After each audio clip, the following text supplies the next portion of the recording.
All right, and good morning, everybody. How we doing today, Cameron? I'm pretty darn good. Let's see. I woke up late and left my house at 6:30 instead of 5:30. Are you sitting still? Nope. That's a pity. You're just gonna have to hear the sound bite.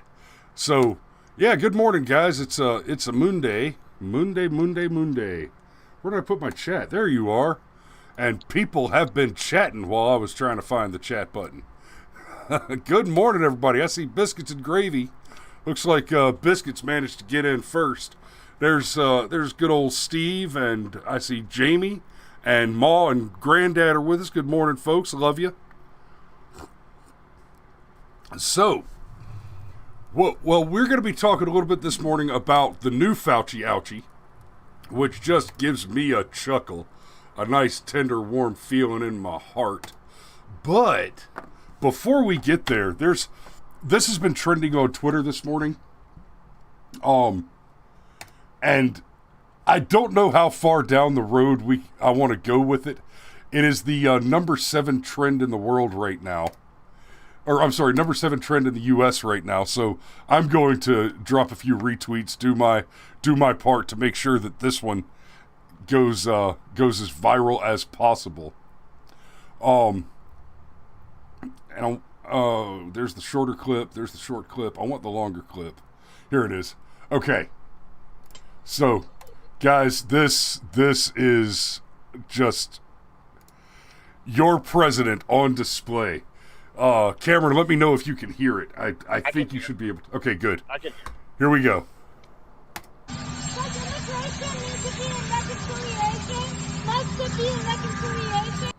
Okay, I'm going to stop it, and I'm going to back it up. So he's walking up on a bunch of reporters, and she's asking him something about immigration and reconciliation. It's hard to hear what she's saying, but Biden's response is crystal clear. There's no mistaking it. Here we go.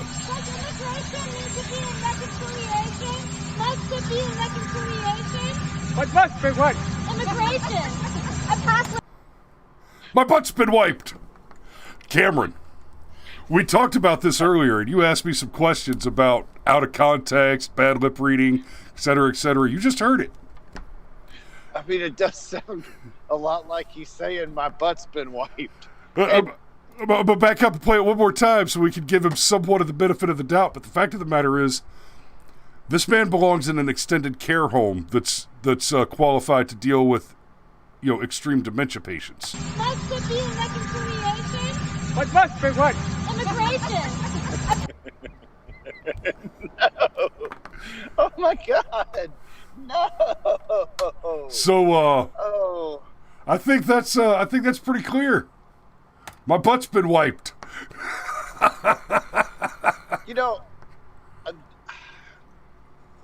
When people are in this state of mind, they'll try and be clever. They'll try and be themselves or whatever, and they'll often get hostile, which Joe has a habit of doing with reporters. Or they'll tell jokes that they think are funny, but are wildly inappropriate. Like, my butt's been wiped. And hey, real quick, Cam, check it out. Georgia Constitution Media has just joined us, and I'm not going to say your name out loud here because of the nature of what you do there, brother. But I'm having lunch with him tomorrow, and that's going to be our Wednesday show. Is we're going to have Georgia Constitution Media call in, and we're going to do a three-head, big-head view and have a conversation about a topic that I have taken a particular interest in of late, which is constitutional auditing, primarily First Amendment auditing. I like the Second Amendment audits, but they don't get as much play, for one, because obviously dealing with the Second Amendment, social media, the censors don't like it. The censors wipe that crap out. But I think we're going to have a very interesting conversation with GCM on Wednesday, and I'm really looking forward to that. And I'm looking forward to meeting you for lunch tomorrow, brother. Great talking to you this weekend. And y'all definitely go check out Georgia Constitution Media. GCM is a First Amendment auditor locally here. I feel comfortable giving you that much information because the name of the channel is Georgia Constitution Media. Go check him out. Give him a sub. And I like his videos because there are a lot of, just like there are good cops and bad cops, there are good auditors and bad auditors. And you'll find that you go watch some of these First Amendment auditors, and they're assholes. They're trying to get in trouble in just exactly the right way so that they can make a pile of money off a lawsuit. And Mr. GCM, he's just as polite and kind and courteous as you could be doing one of these audits. He asks the right questions. He holds his ground in the places that he's supposed to, that he should. Steve says GCM beat him here, so hell yeah. Appreciate that. But yeah, there's a lot of auditors out there that are just jerks. They shout the F word and flip off the cops, and all of that is technically perfectly lawful activity, constitutionally protected even. But it's obnoxious and unnecessary. And I think a lot of the times when you get the guys that are jerks to the cops with the audits, they're kind of missing the point. And they miss a lot of important opportunities to actually achieve something useful. And that'll probably be a lot of the thrust of our conversation on Wednesday, is the difference between good auditors and bad auditors. And y'all let me know here in the live chat and in the comments. I want to go through some auditing videos and do some dissections. There's another channel called Audit the Audit, does a great job of going through the audits and saying, okay, here's where the law is on the auditor's side, and here's where the law is on the officer's side, and he does the legal breakdown and analysis. I want to go through and talk about the tactical, strategical, and psychological portions, as well as where you've just got effective rapport. I'm not going to say that's more important, but I think it's more digestible. And so let me know if that sounds like something you guys be into. I'm going to do it anyway, because who knows? You're not the only guys that watch my show, obviously. Look, all I know is my butt's been wiped.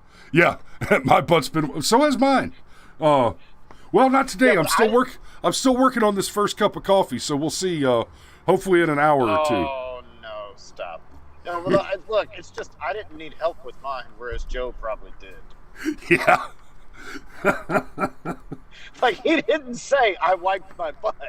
He said Nope. my butt's been wiped. He might as well have said my diaper's been changed. You know the old adage, politicians are like diapers. They should be changed often and for the same reason.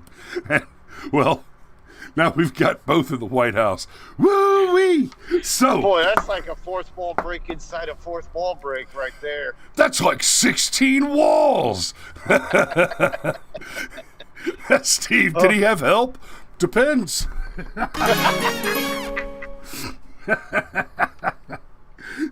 There's the top comment badge for Steve this morning. Oh, okay. That was So- fun.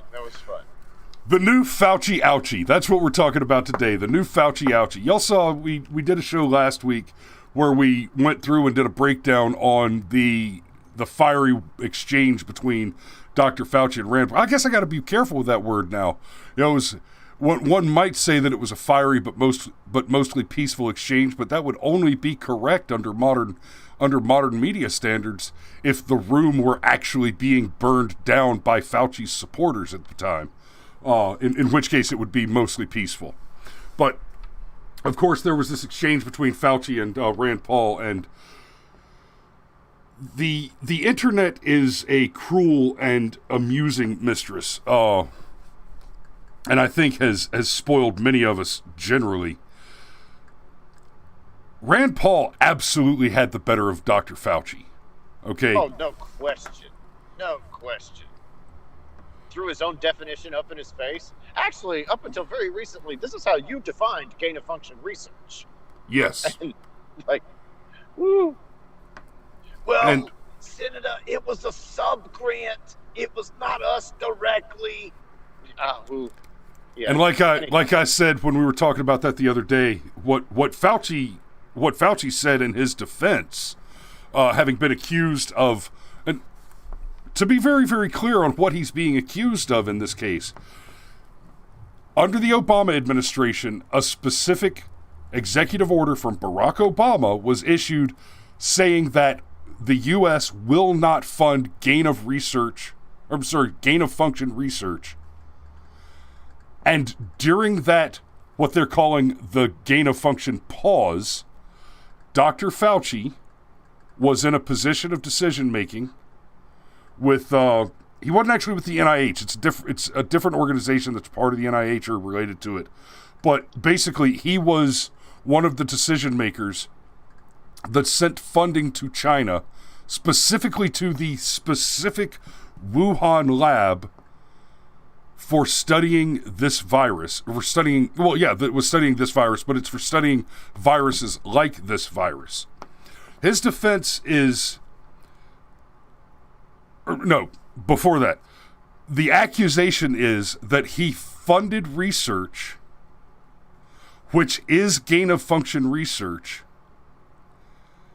in the lab where we expect the pandemic escaped from, during the pause when he was not allowed by law, or at least by executive order. It's a little different than if the legislature had said it is a crime to fund this research, but it's still, if you're working in that capacity, in an official government capacity, and doing things that are against the executive order, we've been hard on executive orders in the past, and with good reason, and I continue to maintain that position. But Fauci did a thing that his boss told him not to do with money that didn't belong to him. And Fauci's defense is that the viruses that we were studying then are not the same virus that caused the pandemic. Now, hold on a second, son. Hold on a second. For one, to say that these several viruses, which were being studied and having functions added to them, viruses that could only infect animals and were altered in a lab to be able to gain the function of being infectious to human beings, that these were not the same virus as the one that caused the pandemic, and that those are not related at all, being that they're all COVID category viruses. Because this virus is not COVID, right? COVID is not the name of this particular virus.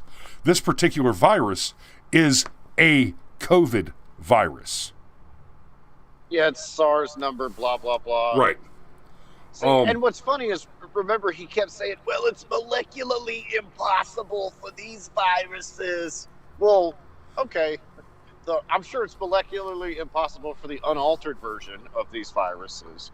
But another thing that's important is, okay. I'm not. Well, hold on. Let me finish.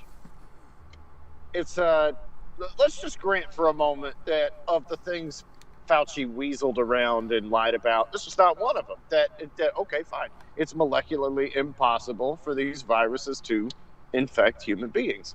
Okay, so let's say... Well, no, hold on. He did not. That's not what he said. He said it is molecularly impossible for these viruses that they were studying to have also been the virus that caused the pandemic. Yeah. Look, what I'm getting at is, okay, let's just grant his premise, okay? Well, fine. Let's say the cops are investigating a murder, right? And they're investigating Xandar Zarev, whatever, all right? And old Xandar, turns out, runs a cocaine empire. But Xandar didn't have anything to do with the murder. Now, over the course of investigating the murder, they discover Xandar's cocaine empire. Well, the fact that they stumbled onto the evidence of this cocaine empire is not invalid, even though they couldn't nail him on the murder. So even if Fauci's telling the truth that these viruses have nothing to do with the current pandemic, he still helped fund gain-of-function research in the Wuhan lab, and changed the definition of gain-of-fund research and made sure that money went through a subgrant. It's almost like he was trying to CYA.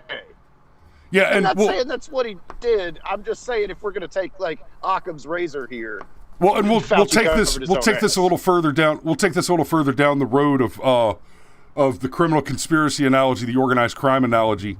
So first Paul says you funded gain of function research, and Fauci says no, the virus that caused the pandemic was not from gain of function research in the Wuhan lab, and then Paul's no, I'm not saying that it is. I'm saying that you did fund gain of function research. Yes. Assume for a moment that the pandemic never happened, that the virus, COVID-19, never existed, right? For the sake of argument, for the hypothetical. And that doesn't change the fact that Fauci, against the rules, through some Weasley techniques, funded research which he was explicitly forbidden, not just not allowed, but explicitly forbidden to fund. That's the thing you're being accused of, completely separate from the pandemic or any questions of that. So this, like Cameron's analogy, where you've got a murder victim, there's an investigation, the first suspect turns out to not have committed the murder, but in the course of the investigation, you discover the cocaine empire. I think the logical leap from they were conducting gain of function research, and that did not in any way generate another nearly identical virus, which is responsible for the pandemic. I think that's a really big leap to make. So I would go so far as to say this is more like Farik, or whatever you said his name is, actually did kill the victim. The investigators cannot prove that. They don't have the evidence to secure the conviction. But in the course of gathering the evidence, they discover the cocaine empire, which they can prove. And even though they know and we know, and it is absolutely immutable fact, that Zarik did in fact kill Bobby Body, the court can't convict him because there's not enough evidence. But they can throw him away for the rest of his life over the cocaine conviction.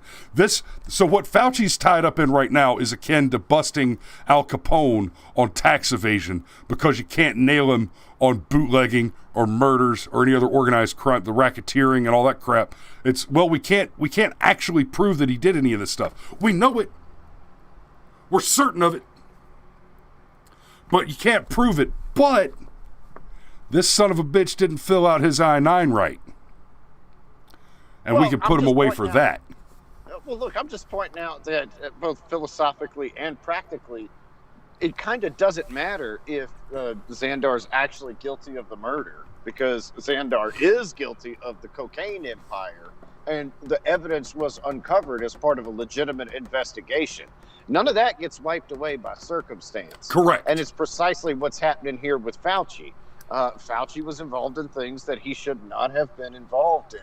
And then he made the mistake of using all his weasel words and everything else to maybe lie to Congress, because... Yep. and yeah, so first Paul says you funded gain of function in China, and Fauci retorts with, no, this virus didn't come from that gain of function stuff. Yeah, but you funded the gain of research in China. Well, no, that's not gain of function research. Well, no, it is gain of function research, and then you changed the definition so that you could fund it. Yeah, well, we didn't fund it. Well, no, you did fund it. Here's the paper trail that proves you funded it. Well, that was a sub-grant from a subcontractor Okay, so you lied, and then I called you on the lie with the receipts, and so you told another lie to pretend like you didn't just tell the lie you just told, and lather, rinse, repeat. That's where we went with it. After the first lie, it becomes very clear that everything else that comes out of Fauci's mouth in this particular line of questioning is a lie intended to try and backpedal or cover up the last lie he told. Consistently. Now, before we get to before we get to Rand Paul delivering on the promise, and we're going to get to that in just a second here. I've got articles pulled up here from The Blaze and from Breitbart. I want to talk a little bit about what's been going on Twitter with this.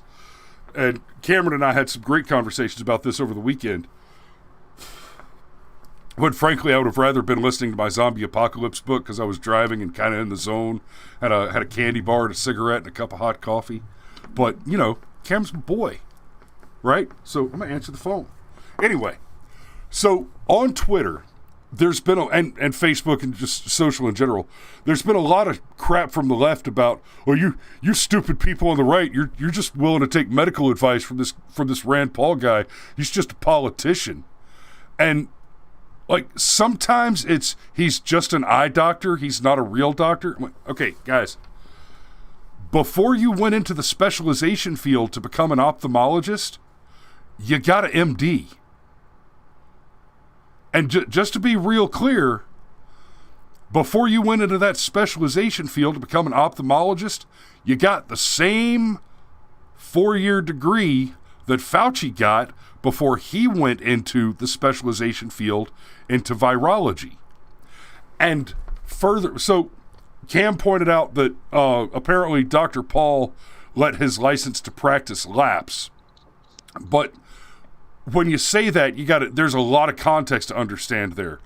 Rand Paul maintained his license to practice medicine until the pandemic because he is a politician, but so he doesn't maintain a constant practice anymore, but he does go to, your little backwater nowheres in Africa and do charity missions and, good Christian work. And goes and performs eye surgeries, right? Dr. Fauci hasn't practiced medicine in the living memory of probably most people watching this show, except for one of the Steves, maybe. Yeah, and it's like I pointed out on Twitter and was very sad that nobody gave a damn. But it's like things Dr. Fauci has done in the past 5 years, lied about wearing masks. Things Rand Paul has done in the past 5 years, actually worn one while he practiced medicine. Yeah. And, basically, if you look at the medical and scientific careers of these two men, there is a dramatic difference. Rand Paul has spent more time actually practicing medicine, while Dr. Fauci has spent more time as a scientist in labs. And the other thing that makes the two of them very different in their practices is Dr. Fauci has been catastrophically, mortally wrong on a massive global scale before the pandemic of COVID-19 even happened. Fauci has been catastrophically wrong on global health issues. This is the guy that's responsible for the absolute disaster that was the AIDS scare. Yeah, somehow Ronald Reagan still gets the blame for. And look, let's be real clear. What Fauci said was that tens of millions of people would have AIDS, including many, many, many heterosexual couples. But before we understood entirely what AIDS was, we called it GRID, as in gay-related immunity deficiency, okay? Which meant we knew for some reason it was tied to homosexuality. We just didn't know why. And we could guess that it was tied to actual homosexual activity. But again, we didn't know why. And for some reason, hint, hint, because Fauci likes going on TV, but for some reason, Fauci predicted millions and millions and millions of people would get AIDS. And he's just wrong. And this is the same guy that is the pandemic expert. That could piss up a rope. There were no pandemic experts before COVID-19. They didn't exist. Nobody had ever lived through one before. Well, nobody in the yeah. The closest thing we had to useful pandemic experts before COVID happened were, I shit you not, go fact check me on this one, pandemic statisticians who studied an accidental pandemic that occurred in the World of Warcraft massively online multiplayer role-playing game. I shit you not, the best model, the most intelligible statistical model for the study of a pandemic came from the World of Warcraft. Where Digigames. And you know what's really okay? This is a little bit of a tangent, and we might need to talk about this again sometime in the future because it's actually fascinating. One of the things that's really fascinating is there was concern or an expectation from the statisticians that studied the model that it wouldn't translate to the real world, because in the game what happened, there was a big boss, you killed the boss, and then you got infected, and then there was a glitch. And if you had the infection and the glitch had hit you, then you weren't supposed to be able to carry the disease out of the boss fight. And for some of you, I might be getting into jargon that's difficult to follow, but basically in the game, there's a place where you fight the boss. The boss would give you a disease, but you only had the disease in the place where you were fighting the boss, and it would translate to the other people playing with you. The glitch was that the disease didn't disattach from the characters after they won the fight or died in the fight and had to go and start the game over before, back in the big cities. So they go back to the big city, and when we say massively multiplayer online role-playing game, we're talking about thousands of people, sometimes hundreds of thousands of people are playing this game online together at the same time. So when you're in a city and in the game and you see characters mulling about in the city, most of them are actually another person playing the game somewhere else. And so I think it was the pet that would get infected, and then the infection would spread to people. Well, players figured out that this was happening, and then they would intentionally go to high traffic areas to infect as many players as possible with the disease. And when the statisticians started studying this, they actually argued that this model isn't a good model to move over onto reality, because people don't just do that. People don't just go out of their way to basically weaponize themselves and spread the disease on purpose. That's just stupid. That's crazy. There may be a handful of people, but not many. And then COVID hit, and we had well beyond anecdotal evidence of people going around and licking doorknobs, and they go and blow their nose in their open hand and wipe it all over the buttons in an elevator. And it turns out that people will just do that. There's a larger than reasonable number of people who are unreasonable enough that, oh man, I've got the super bug. I'm going to go out of my way to infect people. Right? That was separate from, but happened to coincide, chronologically at least, with that bizarre thing where people were going around and posting videos of themselves opening ice cream in grocery stores and licking it and then putting the lid back on and putting it back. And by the way, each and every one of them should have been shot on sight. Check it. When you get your ice cream, check and make sure there's not a single groove down the middle of it. You can throw that one away. So, damn. Okay, we've pushed it almost up to time. Fauci Ouchie. Let me pull up the article. And okay, in this particular case, I don't feel too bad about getting to the title article a little later, because all this was, apart from my butt's been wiped. This was all the kind of backdrop that you need to understand why this matters. So here we go. This is from theblaze.com. Rand Paul delivers on his promise, sends official criminal referral on Dr. Fauci to Justice Department. And yeah, Cameron, I know it's 8 o'clock. If you need to hop off, go ahead, but I want to get through the article. Kentucky Senator Rand Paul has delivered on his promise to criminally refer Dr. Anthony Fauci, chief medical advisor to former Vice President Joe Biden, to the Department of Justice for allegedly lying to Congress. Okay, we have to say allegedly because the investigation hasn't occurred yet. The receipts are there, guys.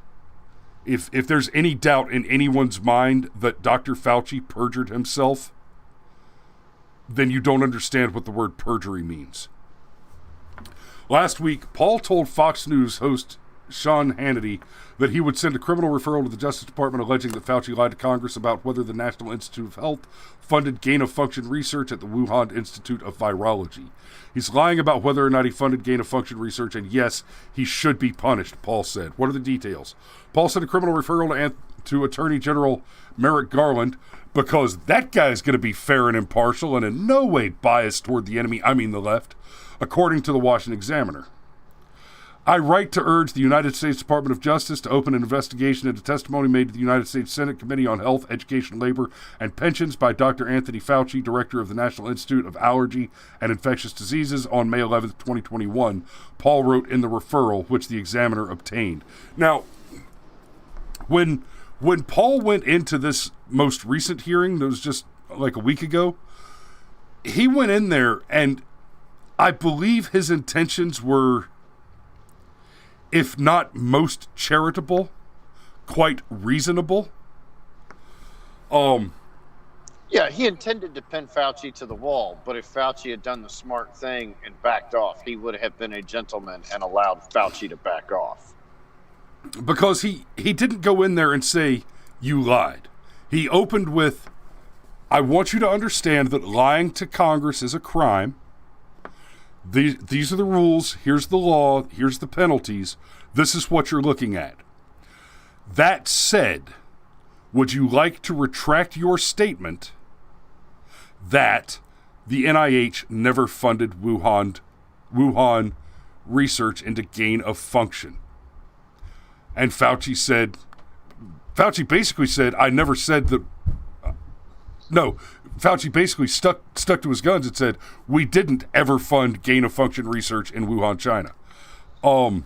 My sub-grant did. I didn't do it. My sub-grant did. Yeah, and if anybody believes that statement not to be a bald-faced, intentional, with foreknowledge, right? I am not saying that there is a possibility here that Fauci doesn't understand the charge or doesn't understand the thing that happened and has made a mistake.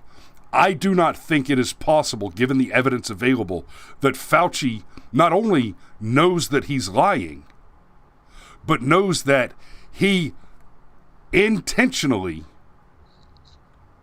broke the rules to grant the funding that was granted, and now is trying to cover up for a crime which he committed on purpose with malice aforethought.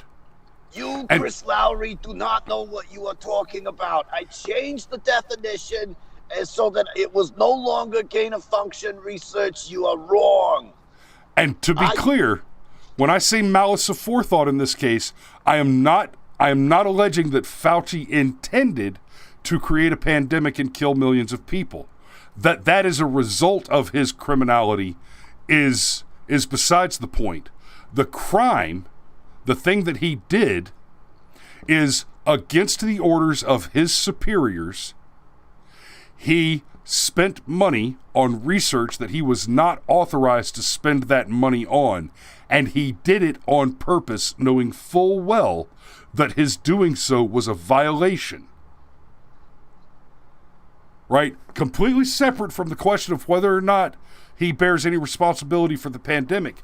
The fact of the matter is, the evidence is pretty clear that he chose to go against the orders and fund the research that he was ordered explicitly not to fund. Steve says Cam's impression just keeps getting better.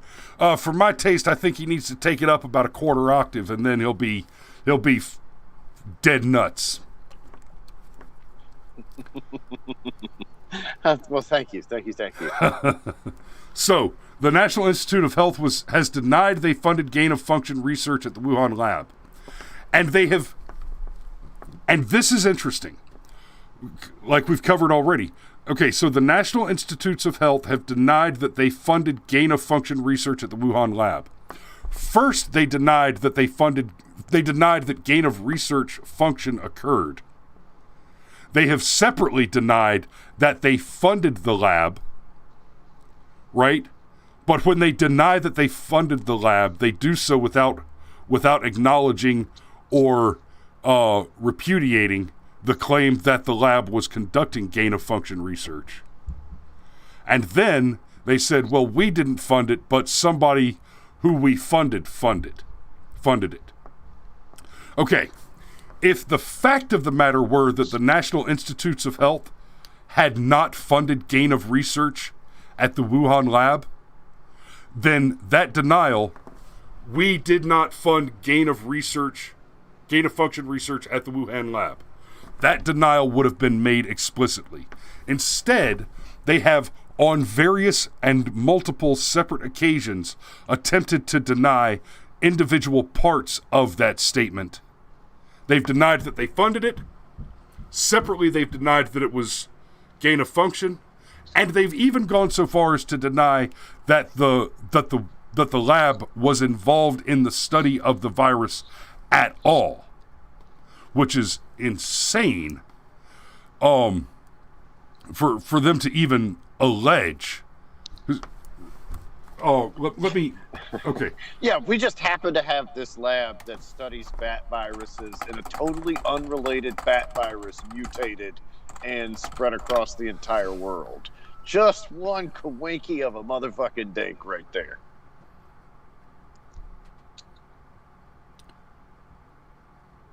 Yeah, let me see if I can find this real quick. The name of the lab. Jesus, where is it?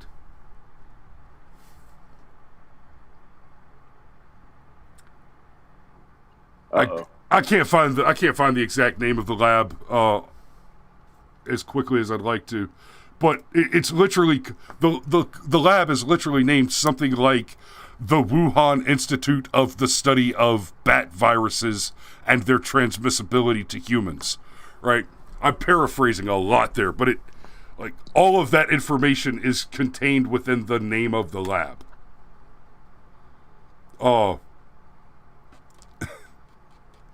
So, you said, what's wrong, Cam? Oh, no. I was just, you were taking too long, so I was trying to fill up the dead air. I was trying to be a professional broadcaster there. Biscuit says, so when John pays a pimp and the pimp pays the prostitute, did the John pay the prostitute? Yes. Well, I mean, yeah. Okay.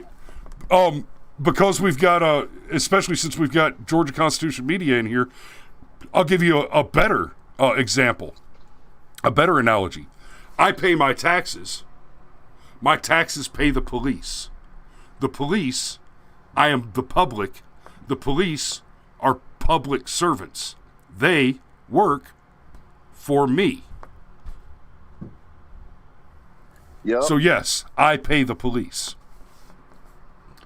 And not in the Afghani way where you say the police are on Haji Ghani's payroll, and you say that because, no, it's actually a line item on his budget. Nobody else pays them. They're his personal employees.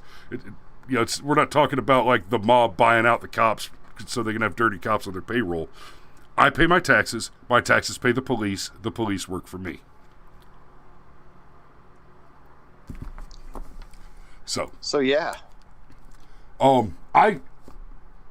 If this weren't so fresh a piece of news, because this article, the article about this is from yesterday morning. I might have actually saved this for Thursday because, toter win. In fact, why don't we just go ahead and have one of those? Win. This guy so much sack. He protect, he attack. This guy no more homo erotic rocket ranches. Got it? Got it. Oh jeez.